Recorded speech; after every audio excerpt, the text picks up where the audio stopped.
This episode contains graphic content that may not be suitable for all ages. Listener discretion is advised. If you or someone you know is struggling or in crisis, help is available. Call or text 988 or chat with someone at 988lifeline.org. Those outside of the US, reach out to someone at your local crisis center or hotline. Please do not suffer in silence.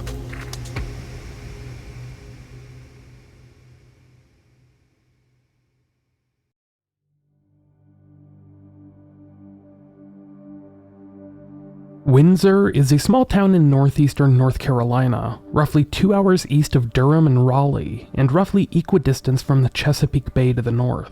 The county seat of Bertie County, Windsor is located in North Carolina's Inner Banks region, known for these type of quintessentially American small towns where everybody knows everybody, and people often feel comfortable enough with their front door unlocked. This area, North Carolina's Inner Banks, is a mostly rural area that's well known for its outdoor activities.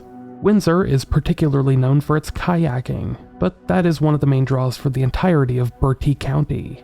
Windsor has historically always had a pretty small population, now hovering around 4,000 people. At the time today's story unfolded, the population was a little over half that, around 2,000.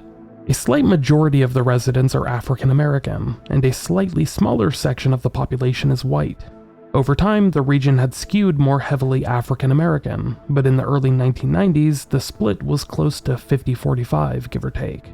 Many in the region also identify as part Native American, due in no small part to the region's strong historical ties to the indigenous people that lived there centuries before the arrival of European settlers. Because of this long and extensive history, many dates in Windsor and Bertie County hold significance to locals, including the days in which deadly tornadoes ravaged the area in 1984, 2011, and 2020. But even more significant is a day that remains mostly unknown to the outside world, a day that changed Windsor, North Carolina forever. June 6th, 1993.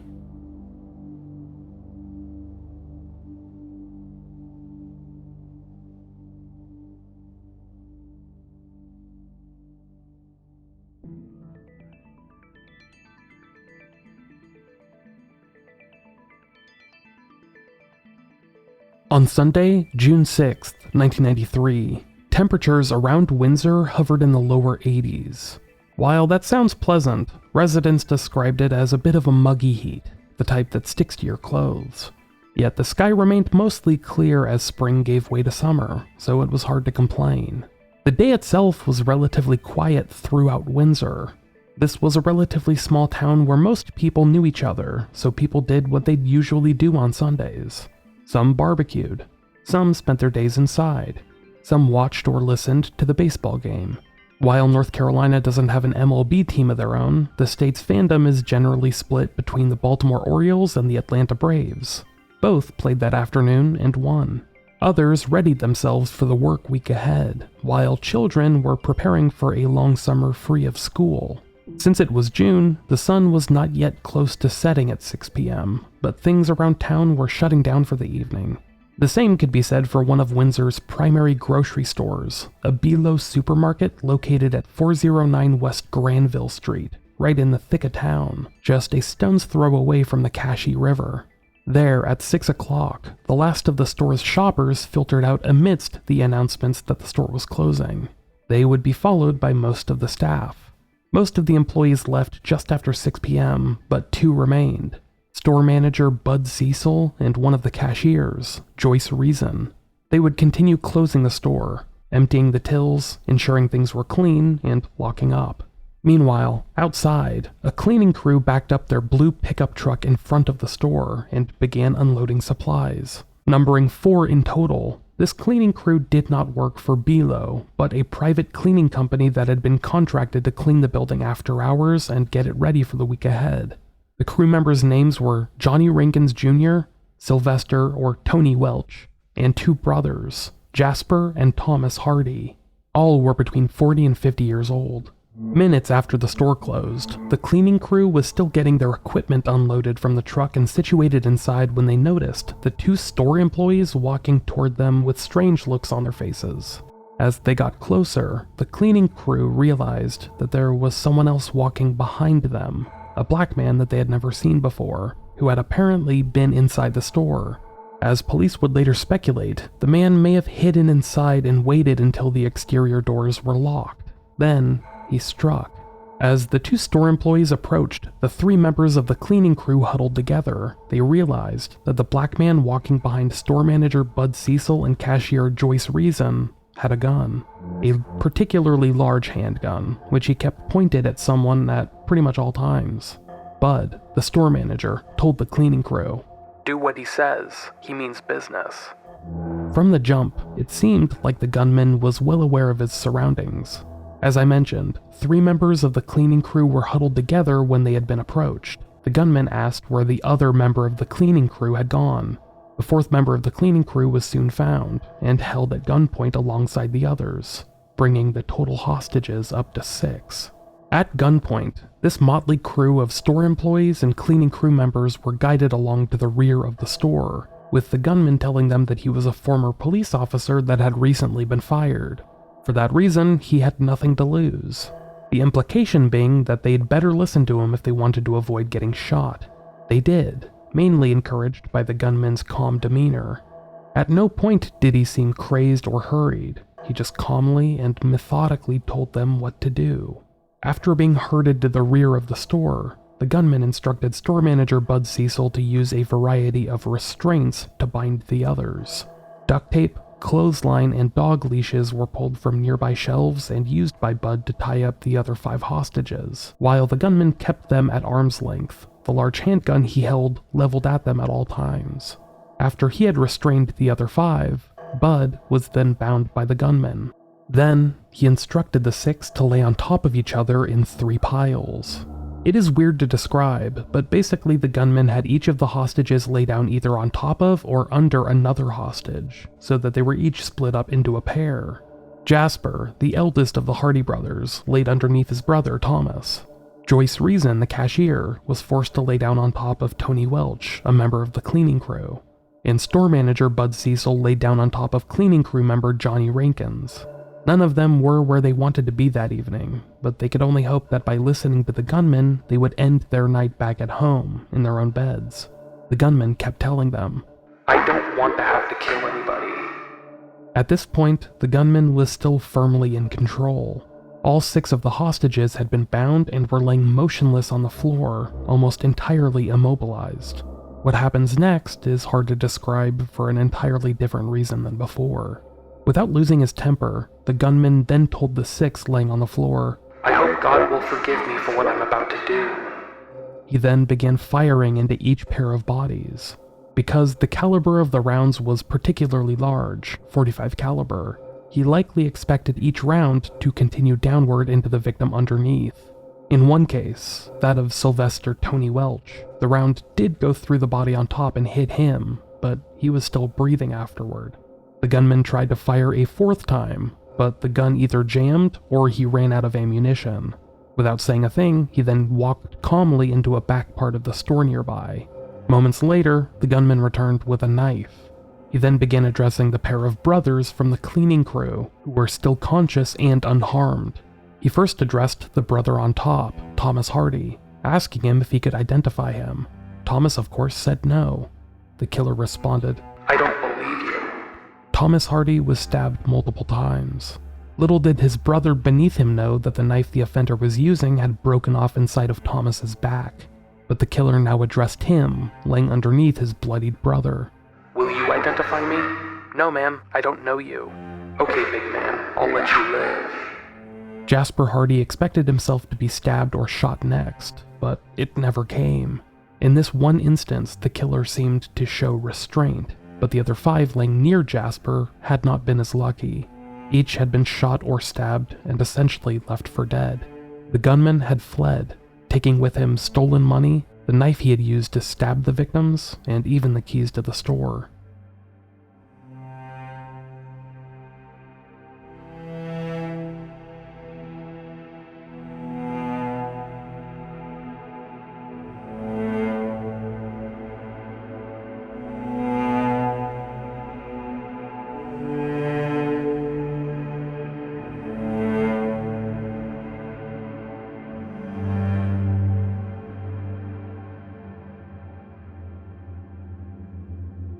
As minutes passed, one of the shooting victims realized that he was still alive. Tony Welch, still bound and now bleeding from a gunshot wound, was laying underneath the motionless body of Joyce Reason.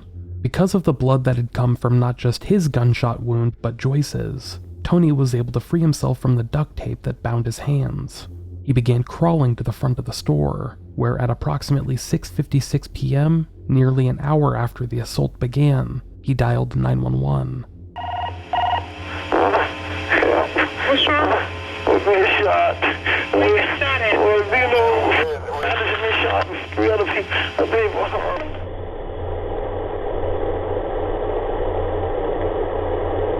2381 birthday. 2381. We have bad job, help available, all available help. Birthday rescue. Yes, sir.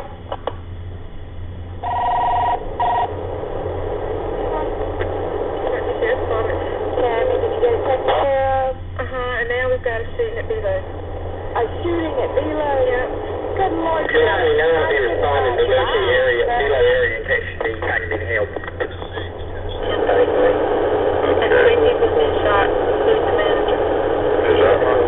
Where's the gas on me? Okay. I'll be on it. All right. Bye. Well, I'll be in at 531 to 13. Police arrived at the scene shortly thereafter and were horrified at what they found. This crime scene was unlike any previously seen in Windsor's town history, and the town's police chief, Freddie Bowen, who was the first to arrive at the scene, later recalled. Everything was deathly quiet. There was nothing in the store other than the hum of the cooler compressors in the background. After searching the store aisle by aisle, Bowen later found the victims laying near the back of the store, having known a couple of them personally. Rodney Haggard, the now retired Windsor police chief, also responded to the scene and later recalled to the Roanoke Chowan News-Herald. I remember the smell of blood. There was blood everywhere. Chief Bowen would later talk to reporters about what he and his fellow officers were working with at that point in time, just hours after the crime had occurred. We have 3 dead and 3 injured, and that's all we've got. It looked like a robbery. At this time, there's just nothing to work with. They were in the back of the store near the meat coolers. All of the victims except one were together. The one made his way to the front and called us. County Sheriff Wallace Perry later toured the scene himself. He too was horrified with what he saw. I've been in law enforcement for 25 years, and it's the worst crime scene I've ever seen.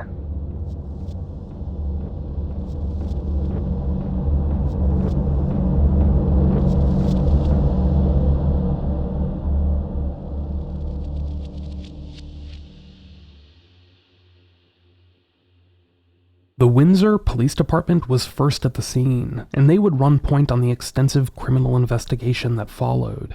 However, they were joined at the scene by officials with Bertie County's Sheriff's Department and North Carolina's State Bureau of Investigation, who would both remain involved throughout the entirety of the case.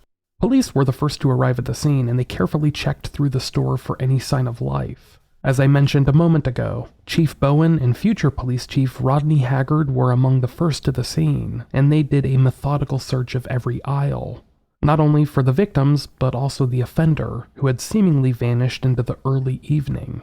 They noticed a trail of blood left by shooting victim Tony Welch as he crawled to the front of the store to dial 911, which led them back to the rear of the store, where they found the other 5 bodies laying in pools of blood. From there, rescue personnel were called to the scene. Not only paramedics, but members of the county's search and rescue unit. The injuries suffered by the victims were merciless in nature. All had been bound with duct tape and other ligatures, and had been forced to lay in stacks. Some were still laying in the piles they had been ordered into, while others had been flipped over or were laying by themselves. Joyce Reason and Bud Cecil, the 2 store employees that had remained behind to close up the supermarket, had been shot once in the head. Johnny Rankins, a member of the cleaning crew, had been shot in the back. All 3 were deceased by the time authorities got there. A 4th victim had also been shot. 40-year-old Sylvester Tony Welch, a member of the cleaning crew that lived in Hertford, North Carolina, had been able to break free of his restraints and crawled all the way to the front of the store, where he dialed 911. He was still alive by the time authorities arrived, and would be one of 2 victims taken by paramedics to a nearby hospital for treatment. The 5th victim, identified as 48-year-old Thomas E. Hardy, a resident of Edenton, was a member of the cleaning crew as well. If you recall, he had been working alongside his brother, and had been forced to lay on top of him throughout the assault. Not only had his throat been cut, but a butcher knife used by the culprit had broken off in his back during the assault. Surprisingly, nearly an hour later, Thomas was still alive, and was the 2nd victim sent off to nearby hospitals. Both Tony Welch and Thomas Hardy were helivaced to hospitals near Greenville, where they were both listed in critical condition. Thankfully, they would both go on to make full recoveries, but were left with physical and emotional scars that would never truly heal. The 6th victim, 50-year-old Jasper Hardy Jr., had thankfully avoided the same physical assault that the others had experienced. But having had to lay underneath his younger brother while he was stabbed repeatedly, Jasper undoubtedly suffered through some kind of survivor's guilt as he bore witness to the attacks on the 5 others. Bertie Sheriff Wallace Perry later told the Asheville Citizen-Times, "He was lucky. He was on the bottom. He felt the trauma when the man on top of him was injured." Jasper himself would later recall to reporters, "I heard the shots. Pop, pop, pop. Sometimes there would be a grunt when someone was hit. I just lay there and prayed harder than I ever prayed in my life. It was only the mercy of God that spared me. Nothing but the mercy of God."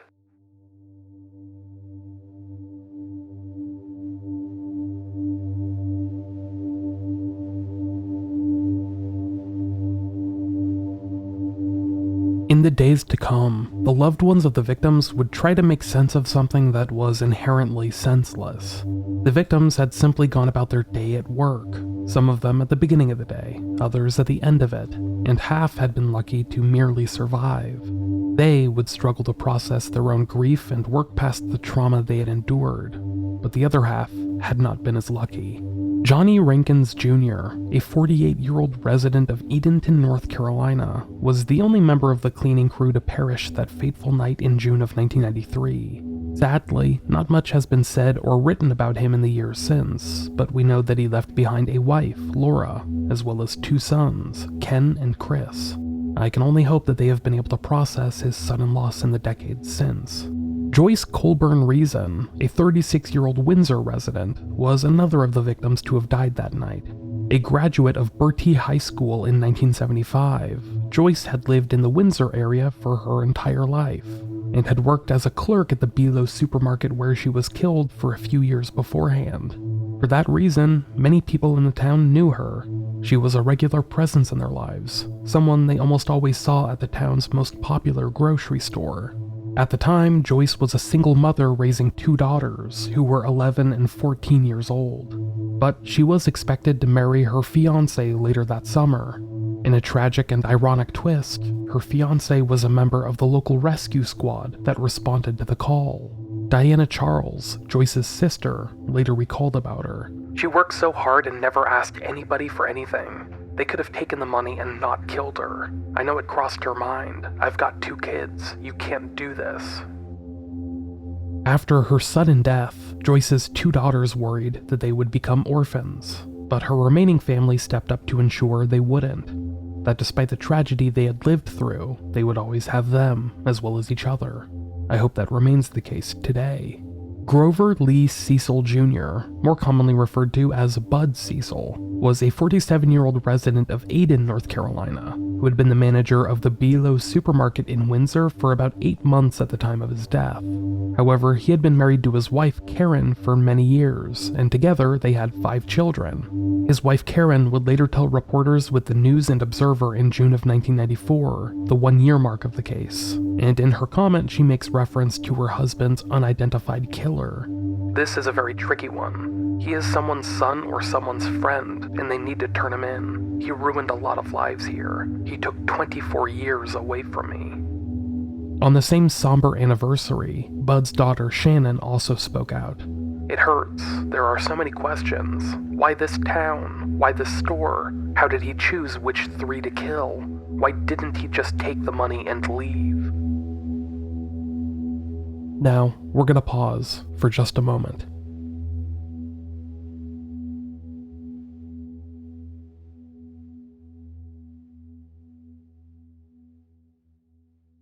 In a small town like Windsor, North Carolina, this type of crime was unheard of. In fact, in 1993, this was only the second homicide case to be overseen by the local police department, and it happened to involve at least 3 victims. For a time, it was believed that the number could rise to 4 or 5, but thankfully the 2 surviving victims, Tony Welch and Thomas Hardy, would go on to make incredible recoveries. Regardless, this case was unlike anything seen by local officials.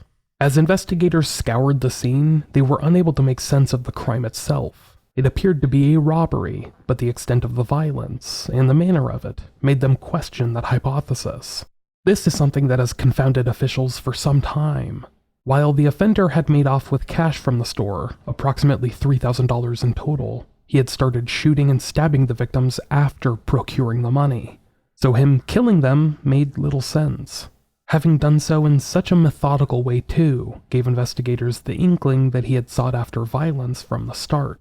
Sadly though, there wasn't a lot of evidence at the scene for investigators to work with.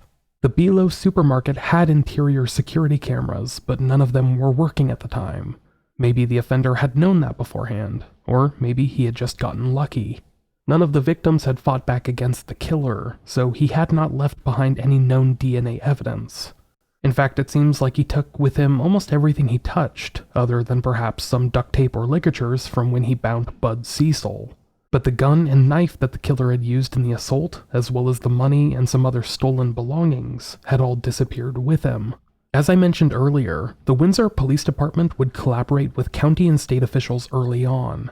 Phil Godley, the director of the North Carolina SBI's Eastern District, later told reporters, "We're working with the local authorities as one task force. We're trying very hard at this time to make some relevance of what happened here. What we know at this time is that some of the victims were shot, some were stabbed, and some were both shot and stabbed. The type and the size of the weapons are unknown at this time. Those who were injured have been very helpful as far as giving us some information, which hopefully will develop some leads." Freddie Bowen, Windsor's police chief at the time, added, "Apparently, it all happened right as the store was closing at 6 p.m. We found one of the front doors unlocked, but that apparently was left open or was opened by the cleaning crew who were scheduled to come in and work. The suspect or suspects may have already been in the store prior to it closing. I can't describe to you what I saw inside that store. It was shocking, very shocking." Yet, surprisingly, the crime scene had seemed serene from the outside looking in. Windsor resident Ross Bond, who was working across the street from the store at the time, recalled, "We were right here when they said it was going on. It was just real quiet silence. Nothing was visible." Now, the hunt was on for the person, or persons, responsible. While initial speculation cast a pretty wide net, authorities insisted that a single individual had acted alone. Per Bertie County Sheriff Wallace Perry, shortly after the crime, "There is only one suspect."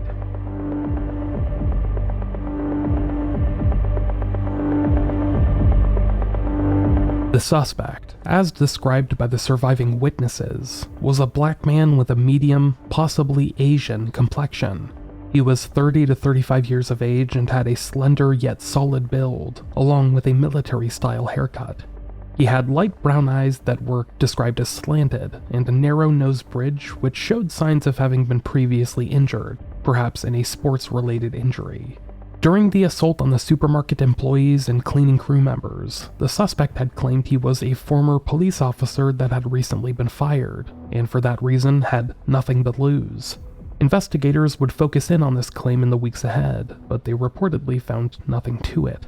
No precincts or police agencies within the region or surrounding states reportedly let go of someone matching the suspect's description in the recent past. At the time, this man carried a large handgun, which rounds recovered from the scene confirmed as being a .45 caliber military-style pistol, as described by authorities. Many experts believed this went against the law enforcement angle, as most police officers carried 9mm pistols at that time, and some had carried .357 caliber revolvers in the past. The idea of a former cop packing a .45 caliber just did not seem likely, especially one that either jammed or ran out of ammunition. Police were able to recover 2 spent cartridges from the scene, and it was theorized that the killer had stacked the victims' bodies together in order to preserve ammunition. While it was possible that the killer had merely made up the law enforcement angle to pacify and lull the victims into a false sense of security, it did remain possible that the killer had been the type to idealize law enforcement. Maybe he fancied himself a police officer, despite never actually going through the hassle of becoming one. I'm imagining an Ed Kemper type, a law enforcement fanboy who always thought he could do the job, but could not pass any of the competency test.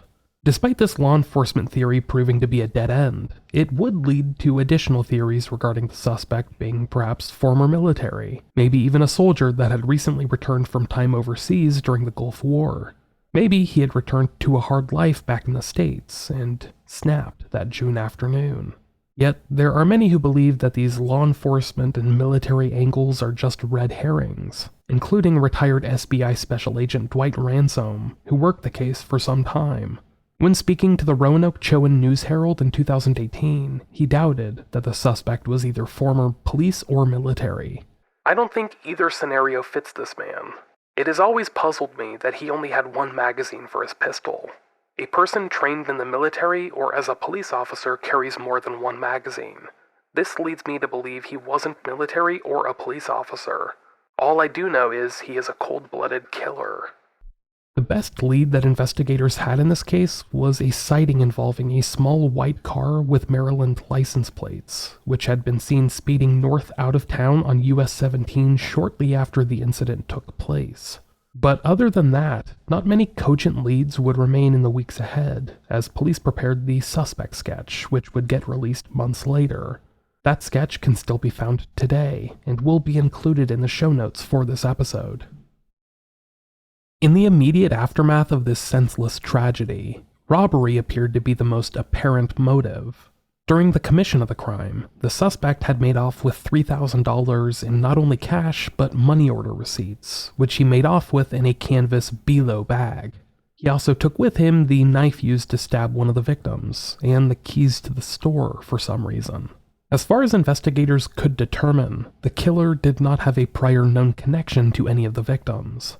None showed any familiarity with him during the attack, and none of the survivors, nor the victims' loved ones, recognized him.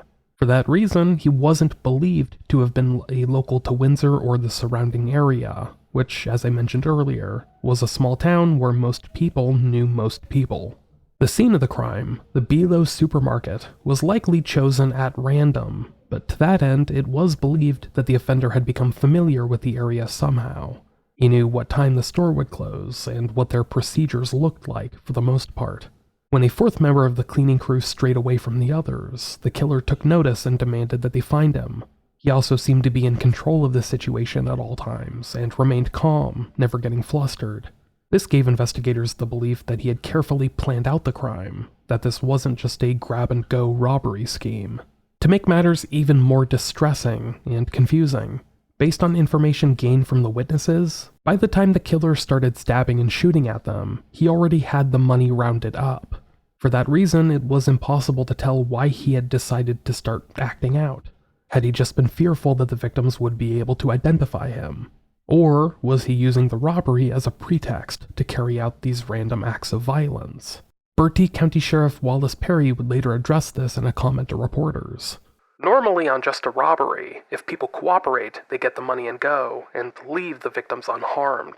This was more of an execution-style killing. A couple of crimes committed in the surrounding area bore some similarities to the crime committed in Windsor, but they were not believed to have been connected. The first was a robbery murder that had taken place a week beforehand in Beargrass, approximately 20 miles away from Windsor. In that case, a clerk was told to lay down on the ground, and was then shot and killed with a single .22 caliber round to the head. They had not been tied up, but the coincidence of such a crime occurring in proximity to the Windsor triple murder raised some eyebrows. The other crime took place the following year, in May of 1994. In that case, another Beelo supermarket in nearby Hertford had been the subject of a robbery by an offender using similar tactics. They had waited until the store closed, then corralled the two remaining employees together before binding them with duct tape and dog leashes. That offender was described as a stocky black man standing roughly 6 feet tall, who wore a ski mask to obscure his features. Thankfully, no one was hurt in that robbery, but the survivors were well aware of the Below murders from the year beforehand, and they feared throughout that they would be next. As I mentioned, these two crimes bore some significant similarities, especially the second one, but investigators struggled to make any positive connections between them. While they had initially theorized that robbery was the primary motivation for the Below murders, that would change over time. Nowadays, it seems to be believed that investigators view murder as the killer's primary motive, with the robbery serving as little more than a bonus, or maybe even a distraction. Why, though? To that end, we can only guess. More after the break. In the months after the tragic murders inside of the Below supermarket, the area around Windsor, North Carolina remained rattled, and for totally understandable reasons. This was a shockingly brutal crime that unfolded in a small town that did not see much violent activity at all. Homicides in that entire region numbered in the single digits each year, and almost every case involved family members or loved ones. To have a crime like this, with multiple casualties and no ascertainable rationale, it just boggled the mind and kept residents fearful. At least, that's what Sheriff Wallace Perry told the News and Observer. People haven't exactly settled down. They're still upset about it, and some of them are still scared. Sadly though, as I've touched on, leads were slow to materialize, if at all. The two primary leads, the allegations regarding law enforcement and the vehicle seen driving away with Maryland license plates, proved to be dead ends for investigators. The program America's Most Wanted aired a segment on the case in late June 1993, and that led to a flurry of additional tips for law enforcement, but none of them proved to be lucrative. These tips spanned as far away as San Diego, California and Olympia, Washington, but all failed to turn up anything pertinent. Despite the wide range of tips, authorities still harbored suspicions that the suspect was a local. Maybe not to Windsor exactly, but the greater part of Bertie County. Whenever the case got talked about amongst locals, that almost always got brought up in discussion, and heightened fears for the survivors and their loved ones.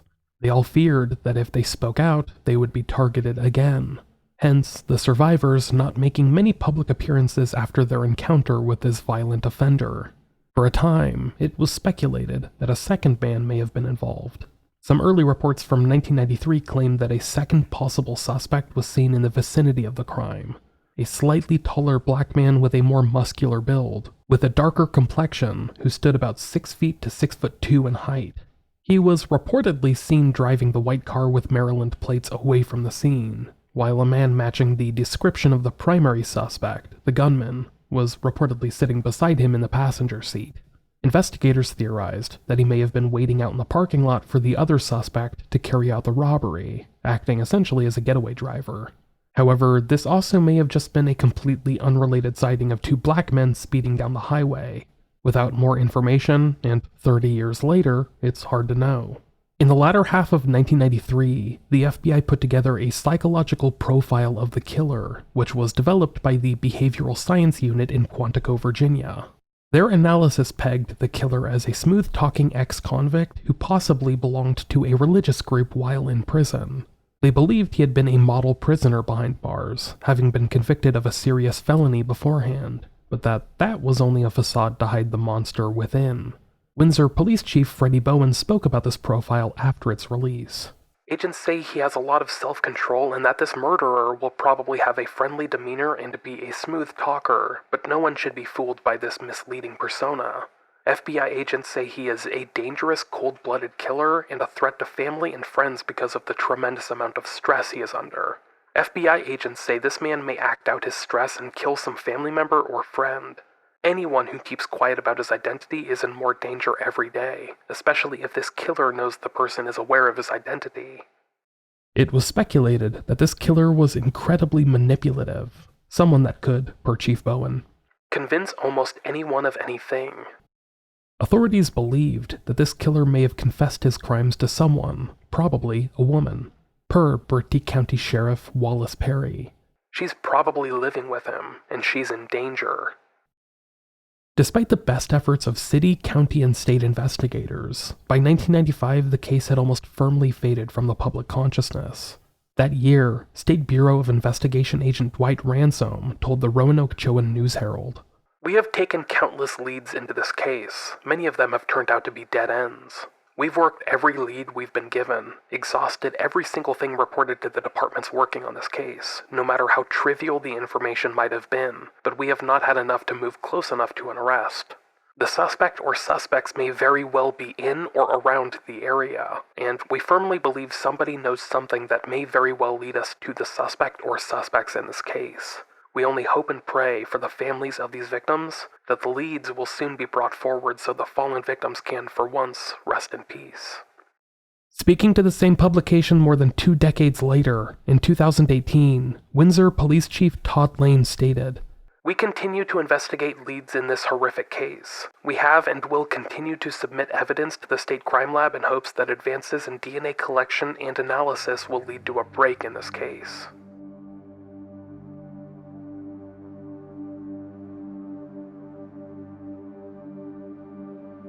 Nearly 31 years later, the case has since gone cold, with there being little to no movement on it in quite some time.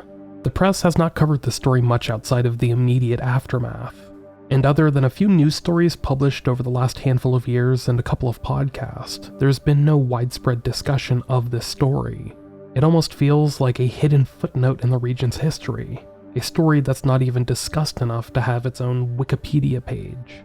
The Below supermarket where this crime took place reopened again shortly after the crime, but then shut down permanently a little over 1 month later, in July of 1993. Residents were just unable to look past the tragedy. In the many months that followed, the building remained vacant, serving as little more than an eyesore that brought up bad memories of Windsor's darkest moment. But it has since been totally repurposed into the Bertie campus for Martin Community College. Inside, there's even a small memorial for the 3 victims who lost their lives back in June of 1993. After the crime took place, the region around Windsor struggled to return to normalcy. Their small-town vibe felt pierced, tainted in some way, and gun sales skyrocketed. Worried residents feared that they would be next, and that fear was not something that they were able to easily shake. That feeling was perhaps best exemplified by the 3 survivors of the Below attack. 2 of whom had been grievously injured, and 1 of whom bore witness to the entire ordeal. Hackney High, an attorney from nearby Edenton that represented the 3 survivors, told the Charlotte Observer in 1993. "They're constantly watching their back. It's been very traumatic, and they're very uneasy." As I mentioned earlier, the 3 survivors did not make many public comments in the months and years to come. Jasper Hardy, the only survivor to make it out of the ordeal without any physical injuries, made some comments in the immediate aftermath, but then fell silent. He lived in nearby Edenton and told the News and Observer soon after the incident that he continued to live in fear, not just for himself, but for the lives of his wife and remaining family. "I said a lot of things to God while I was laying on that floor, and you can believe I plan to stick to every one of them." Tony Welch and Jasper's brother, Thomas Hardy, never spoke to the public about their experience. Sadly, Sylvester Tony Welch died of cancer back in 2005, and I believe that Jasper and Thomas Hardy have since passed as well, based on a couple of obituaries I found while researching this story. I found an obituary for a Thomas Hardy that passed away in North Carolina in March of 2007, and one for a Jasper Hardy from Florida who passed in April 2016. I haven't been able to confirm if this is them for sure, but the ages seem to match for both. If I'm incorrect in that and someone knows them, please reach out and let me know. The families of the 3 murdered souls have since had to grieve and move on with their lives without any sense of closure. In one fell swoop, 3 lives, Joyce Reason, Bud Cecil, and Johnny Rankins, were taken from us, leaving behind 3 spouses, countless relatives and friends, and 9 children. 2 of whom lost a mother, 7 of whom lost a father. Like the survivors, they've remained pretty quiet over the years, but they do speak out on occasion. During one such occasion, Jenny Cecil, the daughter of Bud Cecil, told news station WITN, "I still thought that no matter what he was going to drive up, but after time you learn to just deal with it and try to come to grips that unfortunately he's not." The loved ones that endured the brunt of this tragedy continue to hope that justice can be served, perhaps much later than anyone anticipated or deserved, but they still yearn for it, believing that answers are just a single phone call away. A sketch of the suspect can be found online, and I will include a link to the North Carolina State Bureau of Investigation website, where a brief description of the crime and a sketch of the suspect can be found. Look at the sketch and think if you know anyone that looks like the suspect, who may have been in or around the area at the time the murders took place, back in June of 1993. Think of whether or not they or a friend had access to a small white car. Were they manipulative? Violent? Did they have a criminal history? Did they lie incessantly? Try to think of anything you can, anything at all. This case remains hopelessly unsolved, but one single recollection can change everything, not only for the case and the survivors, but for yourself. A $30,000 reward for information leading to the arrest and conviction of the person or persons responsible is still available to this day, and it cannot be emphasized enough. This suspect killed 3 and assaulted 3 others in a single incident more than 3 decades ago. They committed a horrible crime, and they may have done it again, having had more than 3 decades without being held accountable. The victims and their family deserve, if not justice, then closure. And if you know anything, please help give them that, and maybe net yourself 30 grand in the process. Anyone with information is encouraged to reach out to the Windsor Police Department at 252-794-3111. You can also reach out to the North Carolina State Bureau of Investigation at 800-334-3000. That's 800-334-3000. Until such a time, the stories of Bud Cecil, Joyce Reason, Johnny Rankins, Tony Welch, Jasper Hardy, and Thomas Hardy will remain unresolved.